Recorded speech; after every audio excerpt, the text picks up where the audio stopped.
जर तुमच्या समोर एक प्रचंड काळा नाग उभा असेल तर तुम्ही पळणार की विश्वास ठेवून तिथेच थांबणार?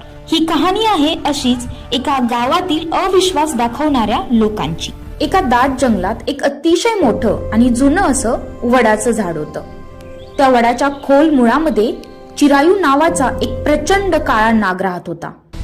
दिसायला तो जितका भयानक होता तितकाच तो स्वभावाने शांत होता. तो कधीही विनाकारण कोणाला त्रास देत नव्हता.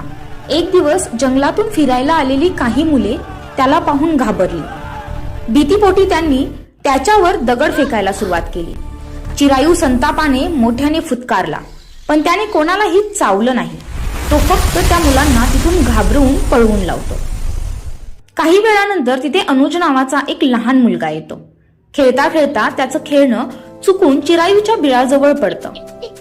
अनुजच्या मनात कुठलीही भीती येत नाही. तो शांतपणे त्या नागाजवळ जातो. चिरायू अनुजच्या डोळ्यातली निरागसता आणि विश्वास पाहतो. त्याला इजा करण्याऐवजी तो हळूच बाजूला सरकतो, जेणेकरून तो छोटा बाळ आपलं खेळणं सुरक्षितपणे उचलू शकेल. हे दृश्य पाहून जंगलातील लोकांना एकच गोष्ट उमगते: जर आपण कोणालाही त्रास दिला नाही तर प्रत्येक जीव, मग तो साप असो वा माणूस, प्रेमाची भाषा नक्कीच समजतो आणि सहअस्तित्वाने जगणं शक्य करतो.